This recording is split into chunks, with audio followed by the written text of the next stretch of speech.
Boa noite a todos. Meu nome é Márcia Prata. Estamos aqui hoje a convite do Núcleo Espírita Francisco de Assis para que nós possamos juntos refletir sobre o Evangelho segundo o Espiritismo. E o item a ser estudado hoje é do capítulo 25, Buscai e achareis, e nós falaremos sobre os itens 1 a 5, que tem o título Ajuda-te que o céu te ajudará. Para iniciar nossas reflexões, vamos fazer a leitura de uma página de introdução que se intitula A Justiça da Lei. É uma mensagem do Espírito Hermann no livro Palavras do Coração, volume 1. Psicofonia de Altivo Panfiro. E Dr. Hermann nos diz assim: as almas que um dia esqueceram o caminho do bem, que enveredaram pelo caminho do erro, todas alcançarão a Cristo e a Deus. Não há, na história da humanidade, nenhum sentimento mais perverso, mais doloroso que o sentimento guerreiro, que destrói, que maltrata, que leva desânimo, que leva fim às sociedades, às cidades, aos homens. Os gênios espirituais que provocam esse sentimento um dia reencarnarão e sofrerão eles próprios nos núcleos que destruíram o resultado de suas ações. Os espíritos que encarnados provocaram morte de sabor e se aproveitaram da insuficiência de algumas cidades, levando sofrimento e luto, também reencarnarão nessas mesmas cidades ou em outras que passarão por situações semelhantes. Aqueles que aplaudiram, que disseram alegremente ser a destruição uma necessidade, passarão por situação que comprove a triste atitude que aplaudiram. Mas todos os que sofreram e todos os que fizeram sofrer, um dia se encontraram ou se encontrarão junto a Jesus, porque este os encaminhará adiante na direção de Deus. É da lei que todos nós nos associemos para nos encontrarmos com o Pai. Na terra, temos Jesus como grande mestre, que aplana nossas dificuldades, que prepara nossos espíritos, que conduz nossos sentimentos, igualando-os tanto quanto possível para que cheguemos todos a regiões mais elevadas que a própria terra, em busca da lei, em busca de Deus. Caminhemos, pois, na certeza de que estaremos juntos, todos juntos um dia. Que Deus nos ajude e conduza nossos pensamentos no bom entendimento dessas questões tão necessárias ao nosso progresso e nos faça sempre fiéis ao bem e à paz. Que Deus fique conosco. Hermann. Palavras do Coração, volume 1, Psicofonia de Altivo Caríssimo Panfiro. Vamos então unir os nossos pensamentos.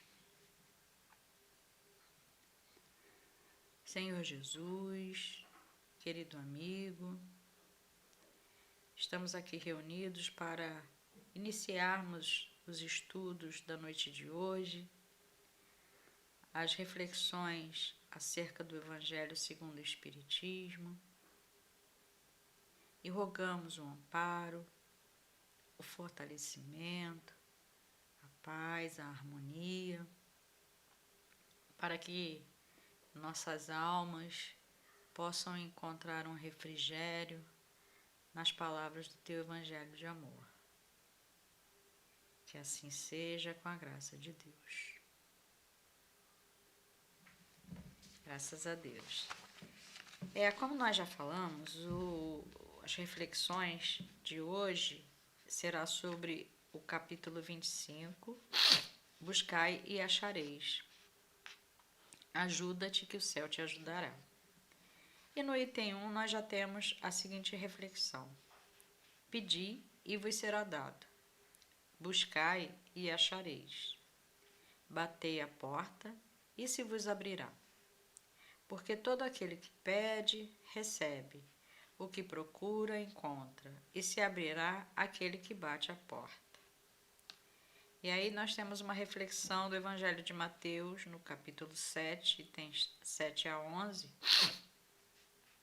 que diz assim: Qual é o homem dentre vós que dá uma pedra ao filho que lhe pede pão? Ou, se ele lhe pedir um peixe, dar-lhe-á uma serpente? Ora, se vós, sendo maus como sois, sabeis dar boas coisas aos vossos filhos, com mais forte razão, vosso Pai que está nos céus dará os verdadeiros bens àqueles que os pedirem. E aí já começam algumas reflexões de Kardec. Sob o ponto de vista terrestre, a máxima buscai e achareis é análoga a esta: ajuda-te e o céu te ajudará. É o princípio da lei do trabalho e, por consequência, da lei do progresso, porquanto o progresso é filho do trabalho, porque o trabalho põe em ação as forças da inteligência. E assim, a gente já tem aí algumas reflexões, né, que podem ser feitas. Quando ele diz aqui em cima, né, que se nós, ainda mortais e imperfeitos, quando o Filho nos pede um pão, não daríamos a ele uma serpente, obviamente, né? E aí ele nos coloca numa posição de comparação, né? Se nós, ainda nessa condição, já conseguimos ter, pelos nossos filhos, um sentimento de querer o melhor, de querer oferecer o que temos de melhor em todos os sentidos, não só no campo material, mas nossos melhores sentimentos, nossas melhores orientações, nossas melhores diretrizes, por que seria diferente de Deus com relação ao que nós pedimos a Ele, né? Então aí a gente já começa a pensar, né? Então por que eu não tenho tudo o que eu peço? Por que então Deus não me dá tudo o que eu peço? Tudo que eu acho que eu mereço, tudo que eu acho que eu preciso. E aí a gente começa a perguntar, será que a gente está pedindo as coisas corretas? As coisas que sejam verdadeiramente úteis para o nosso desenvolvimento enquanto espírito imortal, ou ainda estamos muito presos, né, a essa vida, ao imediatismo, ao ilusório, ao perene, ao que não engrandeceria a nossa alma, né? Aqui ele continua falando, na infância da humanidade, esse parágrafo é muito interessante. O homem só aplica sua inteligência na busca do alimento, dos meios de se preservar do mau tempo e de se defender contra os seus inimigos. Deus, porém, lhe deu a mais do que ao animal, o desejo incessante do melhor. E é esse desejo do melhor que o impele para a procura dos meios de melhorar sua posição, que o conduz às descobertas, às invenções, ao aperfeiçoamento da ciência, porque é a ciência que lhe proporciona o que lhe falta. Aí nós já vamos refletindo, né? Na infância da humanidade, a gente só usava a inteligência na busca dos alimentos. Nós temos aí na nossa história, nós sabemos que vivíamos ainda no primitivismo, no tempo das caças, né? Da alimentação, dos primeiros agrupamentos humanos, mas naquele momento só nos importava a sobrevivência, né? Nós já tínhamos isso como uma necessidade básica. E aí ele continua aqui: a Deus lhe deu, porém, mais do que o animal, quer dizer, mais do que aquele desejo ou aquela necessidade premente de sobrevivência. Ele lhe deu o desejo incessante do melhor, né? Então, assim, a gente já pensa, né? Então, é lícito buscar coisas melhores para a minha vida? Seria lícito eu buscar me desenvolver, ter mais um trabalho melhor, ter mais conforto? Seria lícito, então, eu querer aprender mais, eu querer estudar mais, eu querer me desenvolver? Seria lícito, então, eu, por conta da inteligência que eu já tenho, buscar um desenvolvimento intelectual maior? E seria lícito também, prioritariamente, eu querer progredir no meu campo moral através do entendimento que a intelectualidade já me proporciona? Aí ele continua: como então a humanidade poderia preexistir, como a humanidade poderia progredir sem a preexistência e sem a reexistência da alma? Ele já nos remete ao princípio norteador, né? Um dos princípios que norteiam, né, a doutrina dos espíritos, que é a reencarnação, né? Voltando com o seu progresso realizado e adquirindo a cada existência alguma coisa a mais, passa gradualmente da barbárie à civilização material e desta civilização moral. Olha que interessante ele coloca para gente, né?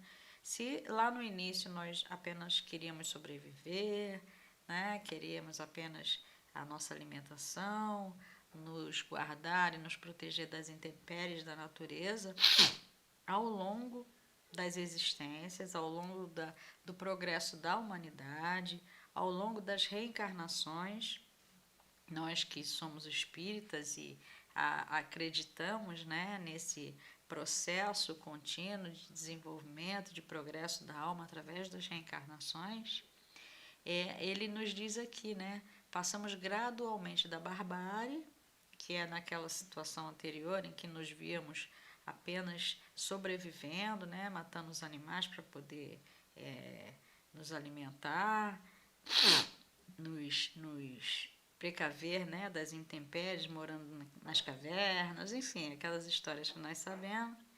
Aí ele fala, ó, da barbárie à civilização material. Primeiro, passamos pela civilização material. Então, que reflexão a gente pode fazer? Ué, nós estamos numa civilização material? Obviamente que sim. Nós estamos encarnados, temos as nossas necessidades materiais. E aí ele coloca essa observação. E desta, quer dizer, desta civilização material, a civilização moral. E aí temos aquela reflexão, né?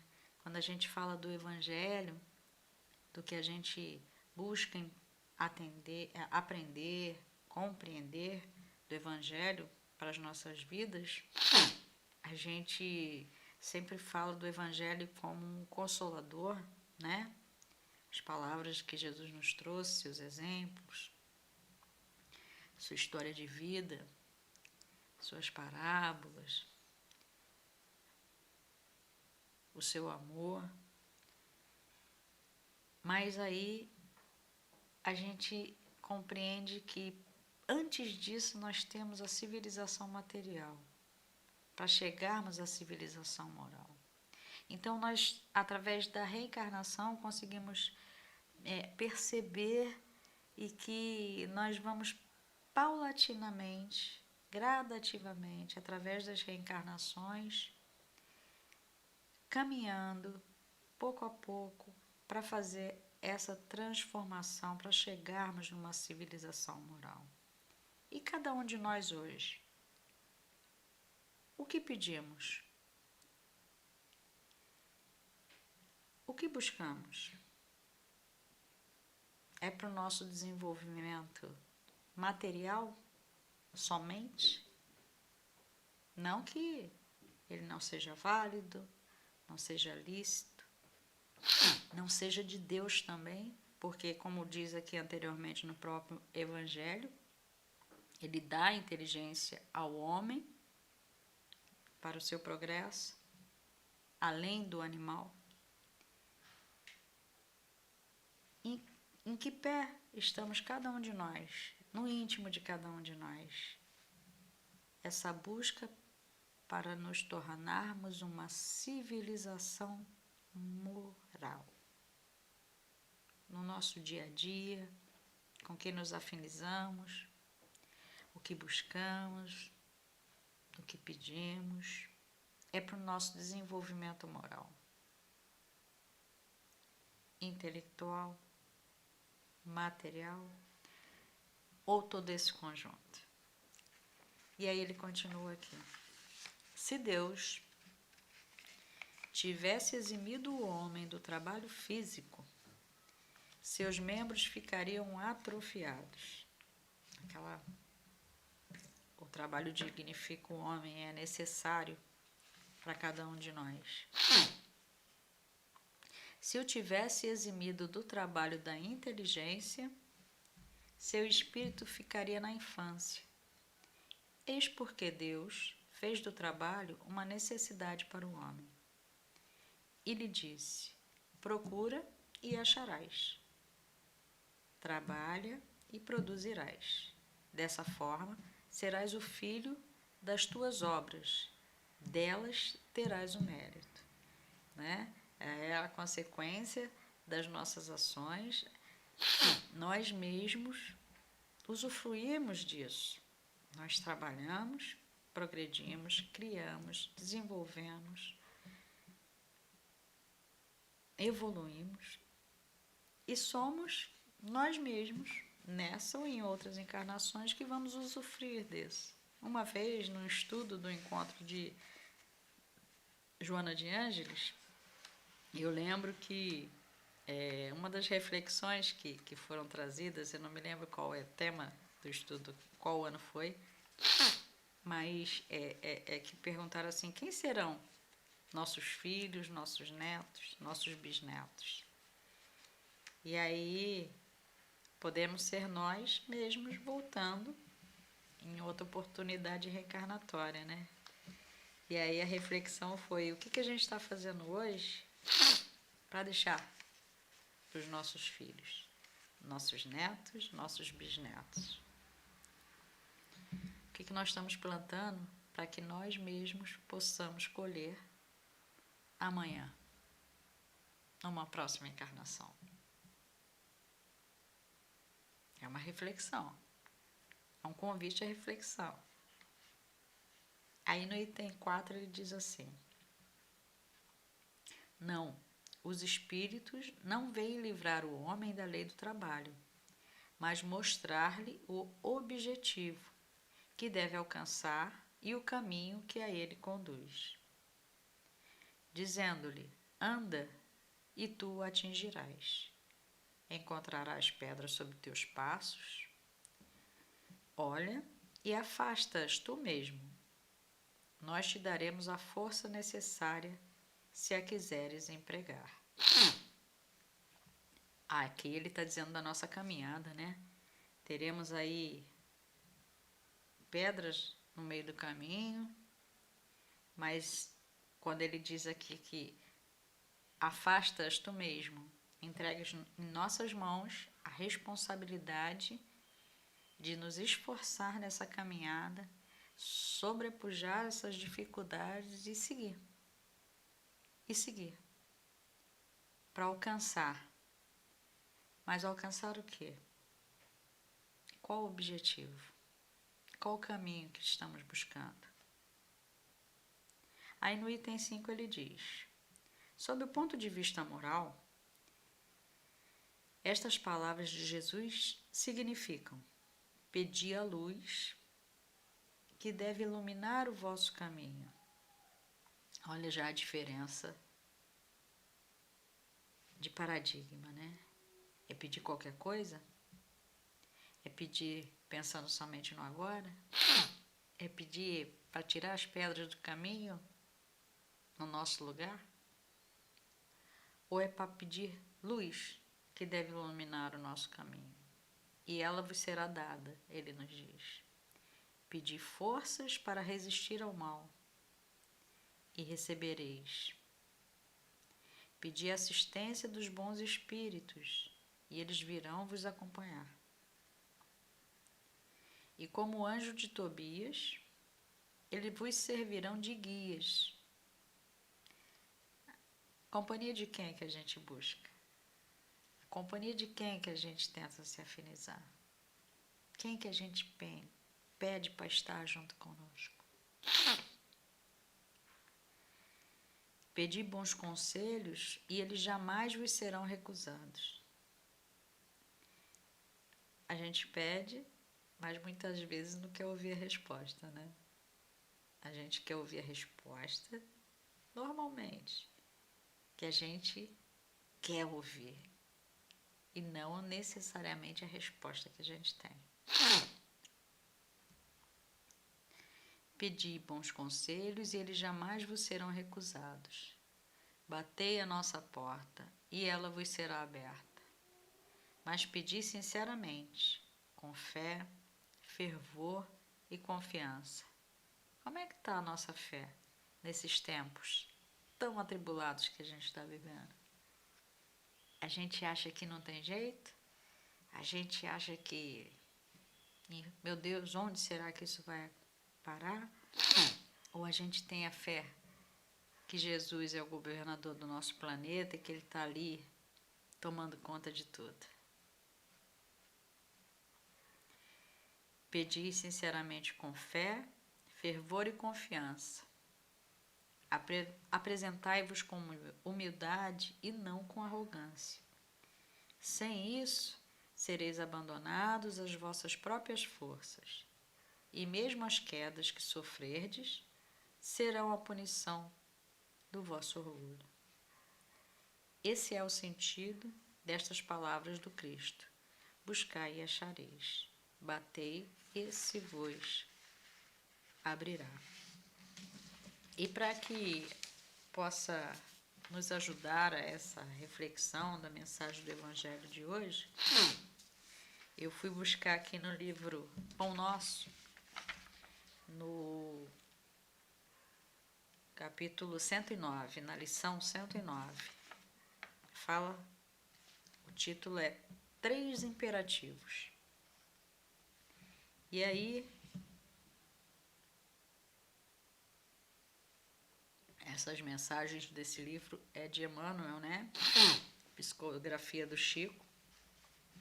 E aqui no primeiro parágrafo já diz assim, uma mensagem de Lucas 11, versículo 9. Eu vos digo a vós, pedi e dar-se-á, buscai e achareis, bati e abrir-se-vos-á. Aí os 3 imperativos que Emmanuel traz para reflexão da gente. Pedi, buscai, batei. Aí ele vem trazendo a seguinte reflexão. Estes 3 imperativos da recomendação de Jesus não foram enunciados sem um sentido especial. No emaranhado de lutas e débitos da experiência terrestre, é imprescindível que o homem aprenda a pedir. Será que a gente sabe pedir? É imprescindível que o homem aprenda a pedir caminhos de libertação da antiga cadeia de convenções sufocantes, preconceitos estéreis, dedicações vazias e hábitos cristalizados. Nós não estávamos falando sobre a reencarnação, que o Evangelho convida a gente a refletir? A gente sabe que traz situações que nós, felizmente, não nos recordamos. O esquecimento do passado, ele nos é dado como uma dádiva, né? Mas nós sabemos que, como ele diz aqui, caminhos de uma antiga cadeia de convenções sufocantes, enfim, situações e emaranhados que nós já passamos. E aqui ele diz aqui, ó, é preciso pedir o quê? Libertação dessa cadeia. Pedir é o primeiro imperativo. É necessário desejar com força. Não é pedir da boca para fora, pedir superficialmente. Não é pedir, vamos ver o que acontece. Desejar com força e decisão a saída do escuro cipoal em que a maioria das criaturas perdeu a visão dos interesses eternos. A visão que a grande maioria de nós ainda está bastante envolvido é nesse contraponto com o interesse imediato, soluções imediatas de problemas imediatos, perdendo a visão dos interesses eternos, né, que são os verdadeiros propósitos. Quando ele diz aqui, pedir com força e decisão a saída do escuro cipoal, né? O que é esse cipoal que ele diz aqui? É um mato emaranhado e denso de cipó. Cipó, né? Aquele redondinho, que ele é todo redondinho, ele é duro assim, quando ele fica todo não emaranhado, todo enrolado, né? E pela própria definição do Aurélio, né, do dicionário, ele diz que é difícil de atravessar. Então, esse emaranhado que nós temos aí nas nossas existências, por situações pregressas ou situações ainda que nós nos envolvemos nessa encarnação, para que a gente consiga sair desse escuro cipoal, é preciso desejar com força. É preciso querer de verdade. É preciso ter uma visão além, um interesse maior, um interesse de futuro, uma visão de futuro. Então, pedir, desejar com força e decisão. E logo após ele vem falando o outro imperativo, que é imprescindível buscar. Então, pedir e buscar. E o que Emmanuel traz para a gente como mensagem? A procura constitui-se de esforço seletivo.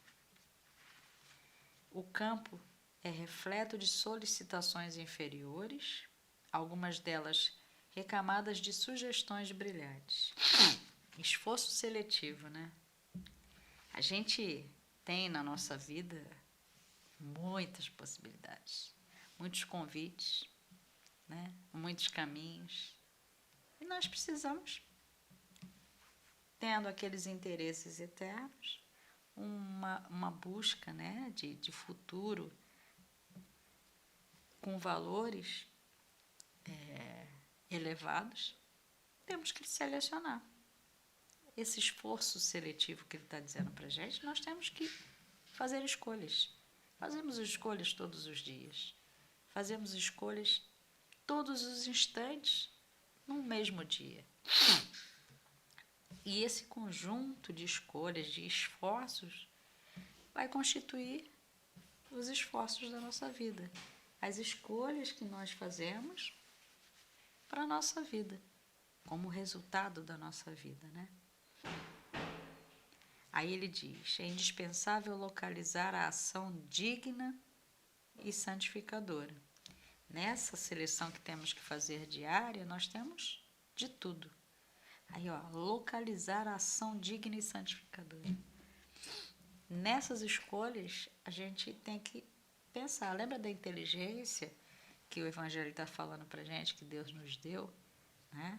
Para que a gente consiga fazer a busca pelo nosso progresso, progresso da sociedade, progresso da humanidade, e nosso progresso pessoal, ação digna e santificadora, saber selecionar o que nós vamos fazer, o que nós vamos escolher, com quem nós vamos escolher estar, qual escolher frequentar. Aqui Muitos perseguem miragens perigosas à maneira de mariposas que se aproximam pela claridade de um incêndio, né? Chegam de longe, acercam-se das chamas e consomem a bênção do corpo, né? A vulnerabilidade, as coisas que muitas vezes nos encantam, mas que nos destroem. Aí ele continua: é imperativo aprender a buscar o bem legítimo. E aí, estabelecido o roteiro edificante, é chegado o momento de bater a porta da santificação. Pedir, buscar e bater. Mas bater aonde? Em qual porta? Qualquer porta? Que pode nos levar em qualquer lugar? Não. O convite aqui que Emmanuel traz para a nossa reflexão é bater a porta da edificação. E aí ele faz uma reflexão bem legal aqui, ó. Sem o martelo do esforço metódico e sem o buril da boa vontade, é muito difícil transformar os recursos da vida carnal em obras luminosas de arte divina, né? Nos convidando aqui a sermos artífices da nossa própria história, do nosso próprio caminho, da nossa própria obra. Aí quando ele diz assim, o buril da boa vontade, eu fui procurar o que queria dizer esse buril. E buril quer dizer o quê? É uma ferramenta de aço com uma ponta cortante, usado na gravação em metal, madeira, para abrir traços finos. Aí a gente pensando, né? Sem o buril da boa vontade, né? Aquela ferramenta que nos permite, com traços finos, pequenos, sutis, delicados, mas constantes e que marcam, a gente não consegue então transformar os recursos da vida sem esse buril da boa vontade. Então é preciso pedir, é preciso buscar, é preciso bater a porta e é preciso trabalhar, ter a boa vontade para transformar esses recursos que nós temos na vida carnal em obras luminosas de arte divina, com vistas à felicidade espiritual e ao amor eterno.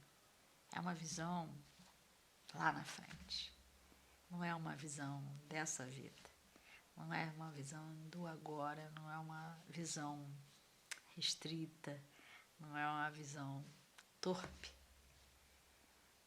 Aí ele termina, né? Não bastará, portanto, rogar sem rumo, pedir, não sabe onde quer chegar. Quando a gente ainda não tem a consciência, né? Não tem ainda a certeza, a determinação onde a gente quer chegar, a gente fica pedindo, rogando sem rumo. Procurar sem exame, né? Os caminhos que a gente faz, aquela seleção que ele citou. E agir sem objetivo elevado. Né? Ele resume aqui. Não é só agir, mas temos que ter essa busca de transformação dos recursos carnais que a gente tem em obras divinas, né?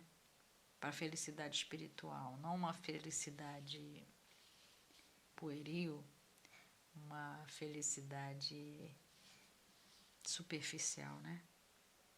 Peçamos então ao Senhor nossa libertação da animalidade primitiva. Busquemos a espiritualidade sublime e trabalhemos por nossa localização dentro dela, a fim de converter-nos em fiéis instrumento da divina vontade.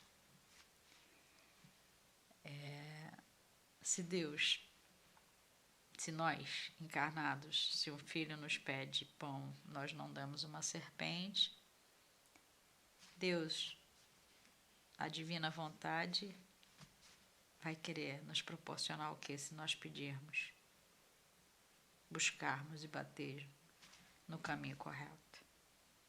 Essa trilogia de Jesus reveste-se de especial significação para os aprendizes do Evangelho em todos os tempos. Emmanuel. Então, pedi, buscai, batei. Pedimos força para o enfrentamento das nossas lutas. Pedimos luz para o nosso caminho. Pedimos sabedoria para que nós possamos fazer as escolhas corretas, selecionar o que nós verdadeiramente queremos na vida.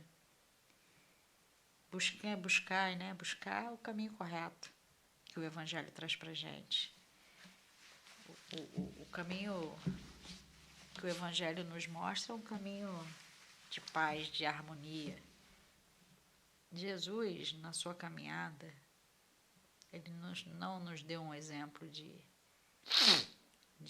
guerra, ele nos deu um exemplo de amor e de paz. E batei na porta, como a gente diz que é a porta estreita, que é aquela muitas vezes que depende de um esforço maior, que foge das frivolidades da vida, mas é a que verdadeiramente pode nos levar à felicidade espiritual. E quando a gente faz a reflexão, né, do que a gente está querendo, do que a gente está buscando, a gente encerra aqui com a mensagem do Dr. Herman, né? A justiça da lei, que quando ele fala que as almas que um dia esqueceram o caminho do bem, que enveredaram pelo caminho do erro, todas alcançarão a Cristo e a Deus. Quem são essas almas? Todos nós. Todos nós. Indubitavelmente, alcançaremos o Cristo e a Deus. E essas escolhas, esses pedidos, essas buscas, essas batidas de porta, as portas que nós selecionamos, depende, né, aonde a gente quer chegar, qual o entendimento. Mas a justiça da lei, ela acontece a todos nós. E nós que já estamos buscando o Evangelho, que é a mensagem de amor, de harmonia, de paz, já podemos refletir e fazer escolhas diferentes da que nós fizemos e que nos trouxeram até aqui, né? Não há na história da humanidade nenhum sentimento mais perverso, mais doloroso que o sentimento guerreiro, que destrói, que maltrata, que leva desânimo, que leva fim à sociedade, à cidade e aos homens. Não é mais esse caminho que a gente quer escolher. Não é mais esse caminho que o Evangelho diz pra gente que a gente precisa seguir. É da lei que todos nós nos associemos para nos encontrarmos com o Pai. Na terra temos Jesus como grande mestre, que aplana nossas dificuldades, que prepara os nossos espíritos, que conduz nossos sentimentos, igualando-os tanto quanto possível para que cheguemos todos às regiões mais elevadas, que é a própria terra, em busca da lei, em busca de Deus. Que Ele conduza os nossos pensamentos, que Ele nos ajude, que Ele nos fortaleça e que nós tenhamos as escolhas melhores para o nosso caminhar, né? Que a gente tenha já a condição de fazer escolhas dentro do que o Evangelho traz para as nossas vidas, dentro do que o exemplo de Jesus traz para as nossas vidas, de paz, de amor, de fraternidade, de respeito. Que o Senhor Jesus possa abençoar a todos nós. Vamos mais uma vez elevar os nossos pensamentos e agradecer. Obrigada, Senhor Jesus, por mais esse momento de reflexão do Teu Evangelho de amor, de paz e de luz. Que esse amor e essa paz e essa luz, Senhor, pode invadir o coração de todos nós, Senhor. Nos nossos pedidos, nas nossas buscas, nos nossos caminhos. Que possamos sempre, diante de toda e qualquer decisão, colocar a Tua mensagem de amor, o Teu exemplo de vida, Senhor. Imaginar qual seria a Tua opção, qual seria a Tua escolha, qual seria o Teu pedido ao Pai. E assim fortalecer nossas almas ainda tão conturbadas e doloridas para as melhores escolhas. Agradecemos, Senhor, essa possibilidade de estudo e reflexão e que a Casa de Francisco de Assis, que nos proporciona nesse momento essa oportunidade, possa cada vez mais servir de ponto de luz a tantas almas doridas que batem à sua porta. Que assim seja, Senhor, com a graça de Deus. Boa noite a todos, uma boa semana, que nós possamos continuar juntos aí na caminhada. Um beijo a todos. Boa noite.